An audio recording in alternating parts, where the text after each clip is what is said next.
स्वागत है आप सभी को साथियों। आज हम लोग क्लास 10 का मैथ का क्लास करेंगे।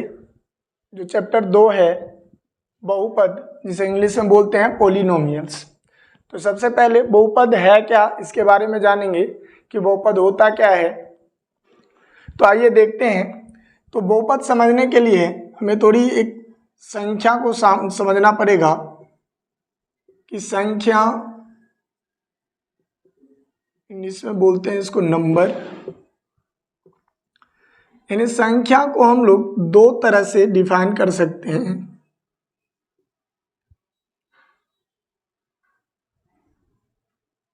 एक होती है चर और दूसरी होती है अचर। क्योंकि बहुपद पढ़ने के लिए हमें ये दोनों चीज के बारे में हमें जानकारी होनी चाहिए कि चर और अचर क्या होता है। तो चर कहा जाता है, चर का मतलब कि जिसका मान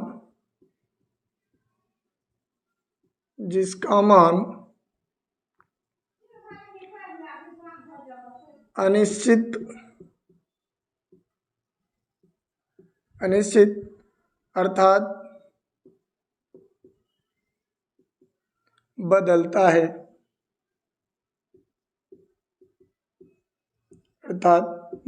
है, वह कहलाती है चर। एग्जाम्पल करके देखते हैं। जैसे मान लेते हैं कि x है, y है, z है। तो ये x, y, z का मतलब क्या, थोड़ा एक क्वेश्चन लेके देखते हैं। जैसे यहाँ पर लिखे 3x + 5 = 10। अब यहाँ से एक x ऐसी संख्या है जिसका हमें मान निकालना है। इसका मतलब है क्या कि x का वह मान जिसको 3 से मल्टीप्लाई करे और उसमें 5 प्लस करे, तो दोनों को मिलाने के बाद हमें 10 प्राप्त होता है। तो x का मान जब यहाँ से निकालेंगे तो 3x और ये 5 प्लस में है, जब इस साइड चेंज करेंगे इसको तो ये माइनस में चला जाएगा, तो 10 और ये प्लस में है तो माइनस में 5।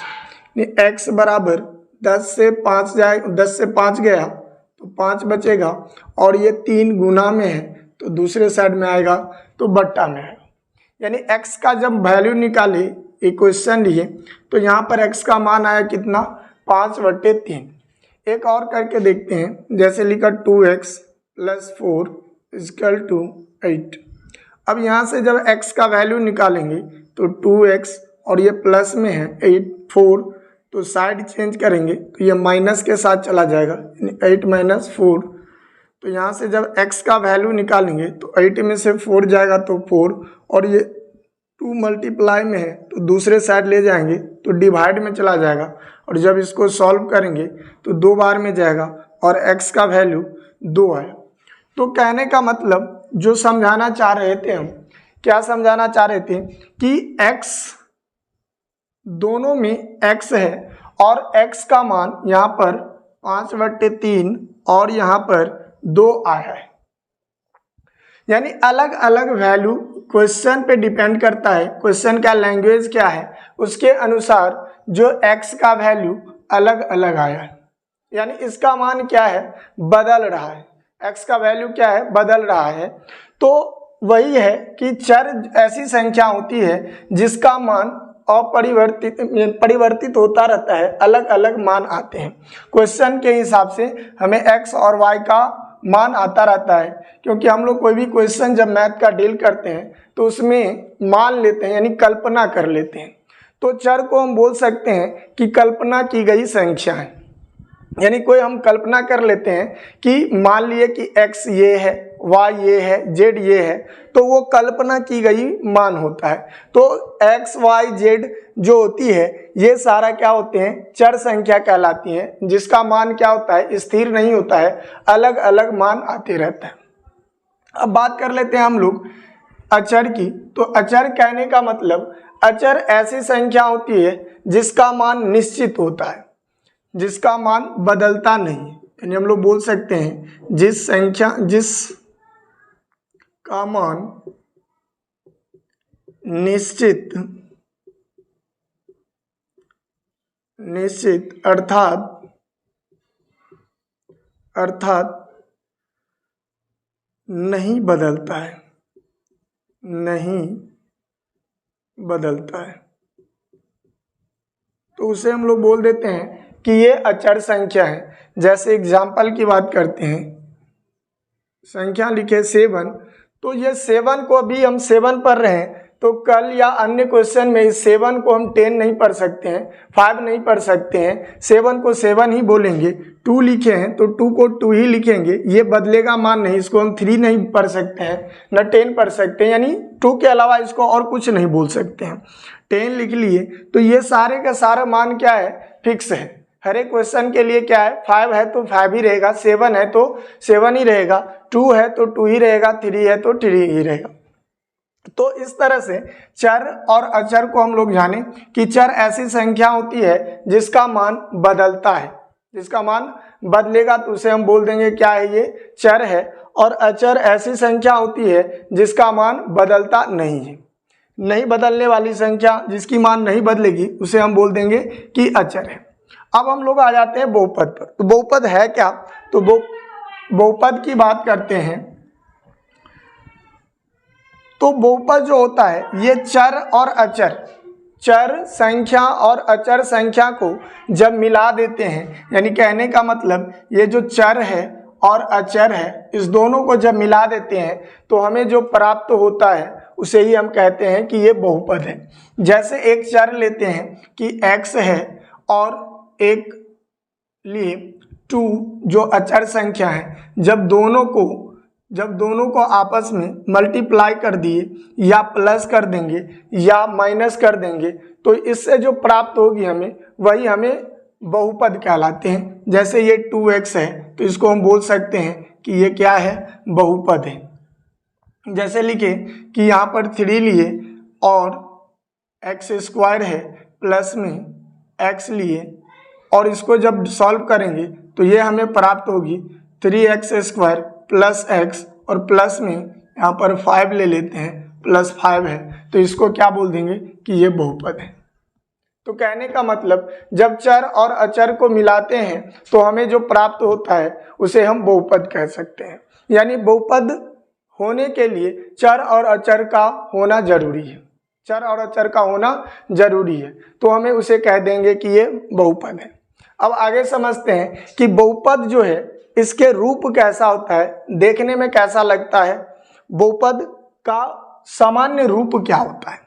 तो संख्या हम लोग समझे कि संख्या को हम 2 तरह से डिफाइन करेंगे कि चर होंगे और अचर होंगे। 2 तरह से अचर हो जाती है जो फिक्स मान होता है, जिसका मान नहीं बदलता है। चर बोल सकते हैं जो हमारे द्वारा कल्पना की गई जो संख्या होती है उसे हम लोग कह देते हैं कि वह चर है।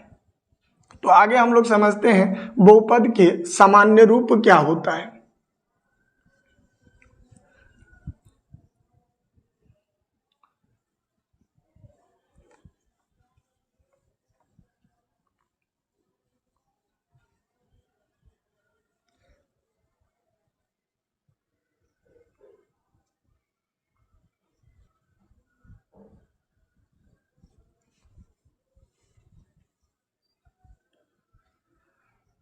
तो थोड़ा बहुपद के सामान्य रूप समझने से पहले एक चीज को और हम लोग समझ लेते हैं। जैसे मान लिए कि ये x है और यहाँ पर इसके ऊपर में शीर्ष पर n लगाए, x है और इसके शीर्ष पर n लगाए, तो ये जो नीचे वाली जो है, ये नीचे वाली जो लिखे हैं x, इसको हम लोग बोलते हैं कि ये आधार है,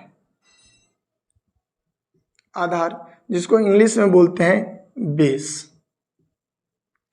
और ये x के जो शिखर पर लगी है इसको हम लोग बोलते हैं कि ये घात है, घात जिसको इंग्लिश में बोल देते हैं पावर या डिग्री भी बोलते हैं, पावर या डिग्री।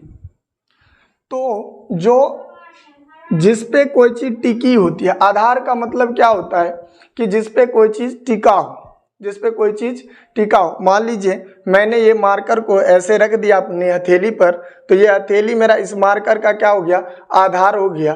तो आधार का मतलब होता है जिस पे कोई चीज स्थिर होता है।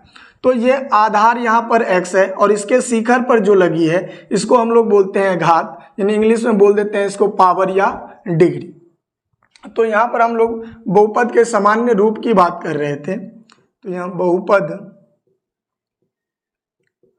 के सामान्य रूप, बहुपद के सामान्य रूप। तो बहुपद के सामान्य रूप कहने का मतलब यहाँ पर a लिए और यहाँ a1 कर देते हैं, x लेते हैं तो x का पावर कुछ ना कुछ पावर में होगा, यानी घात में कुछ ना कुछ होगा, तो घात ले लिए n। अब इसको प्लस के साथ a2 कर देते हैं और ये x का पावर, अब ये n था तो इससे हम नीचे सबसे पहले बड़ी सबसे बड़ी लेते हैं और इसके बाद इसे छोटी करते बढ़ते हैं। तो यहाँ a2 x का पावर n था, इससे एक कम कर देंगे तो n-1 हो जाएगी। फिर प्लस a3 x का पावर n-1 था, एक फिर कम करेंगे तो -2 हो जाएगी और इस तरह से बढ़ते जाएंगे तो ये हमारा कहलाता है क्या, ये बहुपद के सामान्य रूप होते हैं, बहुपद के सामान्य रूप हो जाते हैं। तो ये a1 a2 a3 जो लिखे हैं ये क्या है, ये a1 अचर है, ये a1 अचर है और ये x के टर्म में है, ये चर है। a2 क्या है, अचर है और x क्या है, चर है। अब इसको हम बहुपद को लिखने के लिए p यानी पोलिनोमियल, इंग्लिश में बोलते हैं पोलिनोमियल, तो p लिख दिए, p से पोलिनोमियल और ये x के टर्म में लिखा है तो इसको इस तरह से ब्रैकेट के अंदर x डाल देते हैं और यहाँ लगा देंगे बराबर। तो ये हमारे हो जाते हैं बहुपद के सामान्य रूप। अब इससे आगे हम लोग बढ़ते हैं कि बहुपद के प्रकार को समझते हैं कि बहुपद के प्रकार होते कितने हैं। तो बेसिकली बहुपद को दो आधारों पर बांटा जाता है। जैसे हमें किसी चीज दो चीज में कंपेयर करनी होती है तो उसका एक बेसिकली कोई चीज आधार मानते हैं और उसके आधार पर डिफाइन कर देते हैं कि ये दोनों में क्या चीज, दो चीज को कोई हमें डिफाइन करना है तो उस दोनों में कोई चीज एक आधार मानते हैं और उसको उसके आधार पर हम क्या करते हैं, बंटवारा कर देते हैं। तो बहुपद के जो है प्रकार हो जाते हैं, इसको दो आधारों पर बांटा गया है। इसको मिटाते हैं। अब आगे हम लोग समझते हैं थोड़ा बहुपद के प्रकार को।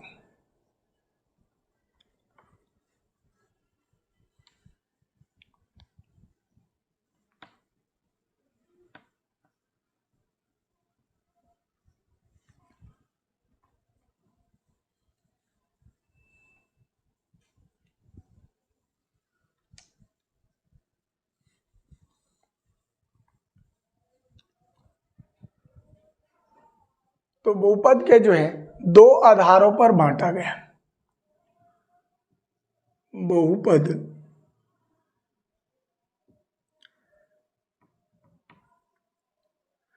बहुपद के दो आधार हैं।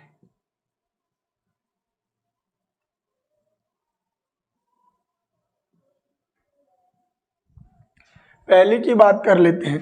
तो पहला है घात के आधार पर, घात के आधार पर, और नंबर 2 जो है बांटा गया है वो पद के आधार पर।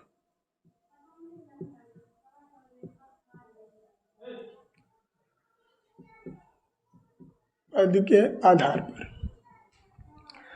तो घात के आधार पर जो है, घात के आधार पर बहुपद के प्रकार हम लोग देखते हैं।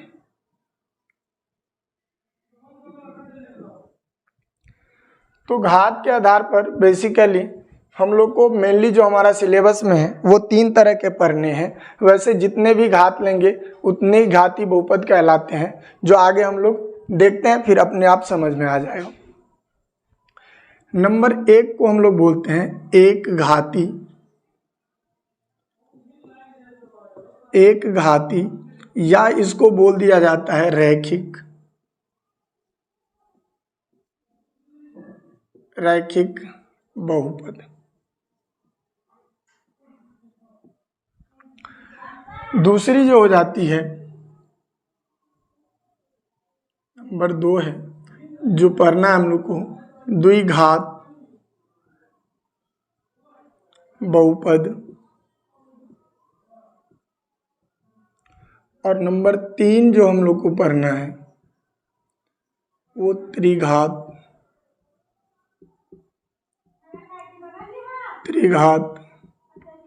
बहुपद।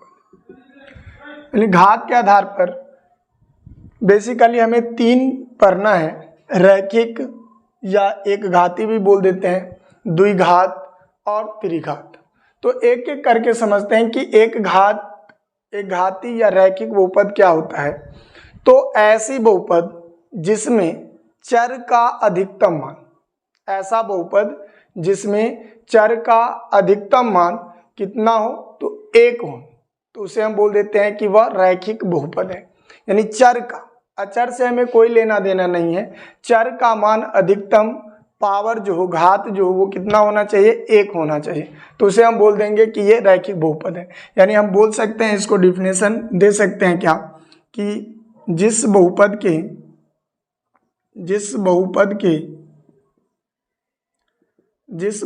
के चर का सबसे बड़ी घात, चर का सबसे बड़ी घात 1 हो, तो उसे हम बोल देंगे कि वो क्या है, रैखिक बहुपद है। अब बात कर लेते हैं कि ये रैखिक बहुपद जो होंगे इसके सामान्य रूप कैसा हो, देखने में कैसा होता है। तो यहाँ पर हम लोग x के टर्म में लेते हैं, सामान्य रूप की बात करते हैं।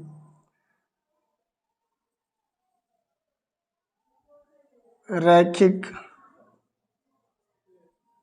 चलिए सामान्य रूप,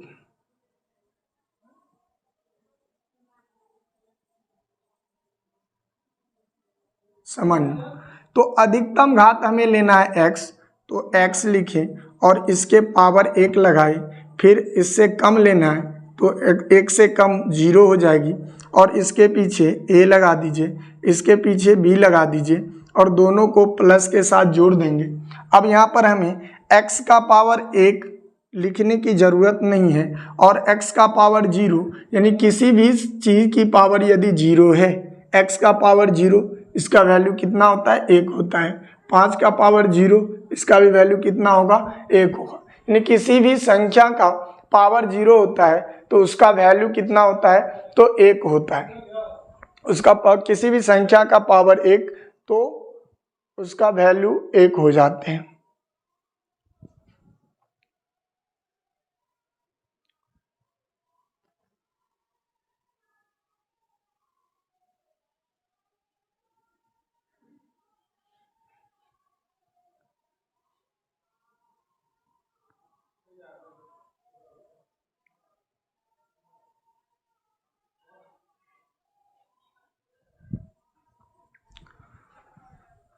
तो यहाँ से हमें x का पावर 0 का मतलब 1, तो इसके लिखने की ज़रूरत नहीं है। यानी हमें रैखिक बहुपद के जो सामान्य रूप हो जाएंगे वो ax प्लस b होता है। अब हम लोग द्विघात बहुपद को समझते हैं कि द्विघात बहुपद क्या होता है। एग्जाम्पल हम लोग आगे कर लेंगे, पहले समझ लेते हैं।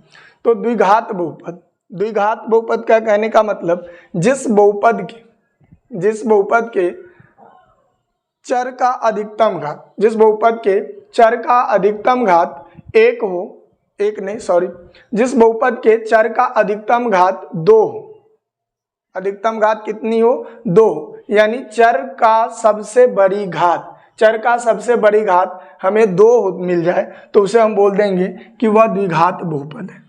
बोल सकते हैं कि जिस बहुपद के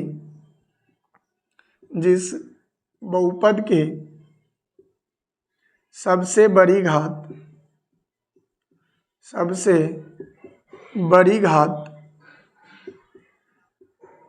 2, जिस बहुपद के सबसे बड़ी घात 2 हो, उसे हम लोग बोल देंगे कि ये द्विघात बहुपद है।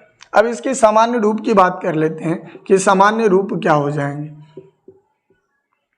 सामान्य रूप, तो इसको सामान्य रूप, अधिकतम घात हमें 2 लेना है तो यहाँ x लिखे, पावर में 2 लगाए, फिर इससे कम लेना है तो इसके पावर में 1 लगाए, और इससे फिर कम लेना है पावर में 0 लगाए, इसको पीछे a, इसके पीछे b और इसके पीछे c, और सभी को आपस में प्लस के साथ जोड़ दिए। अब यहाँ पर ध्यान दीजिए कि x का पावर 1 हमें लिखने की कोई ज़रूरत नहीं है, पावर कुछ नहीं है तो ऑलरेडी 1 होता है, और यहाँ x का पावर 0 है, इसका मतलब x का पावर 0 का मतलब क्या, 1 है, और जब c से 1 को गुना करेंगे तो c हो जाएगा, और ये हमारा द्विघात बहुपद के सामान्य रूप हो जाते हैं। यानी द्विघात बहुपद के सामान्य रूप क्या हो जाएंगे, ax² + bx + c।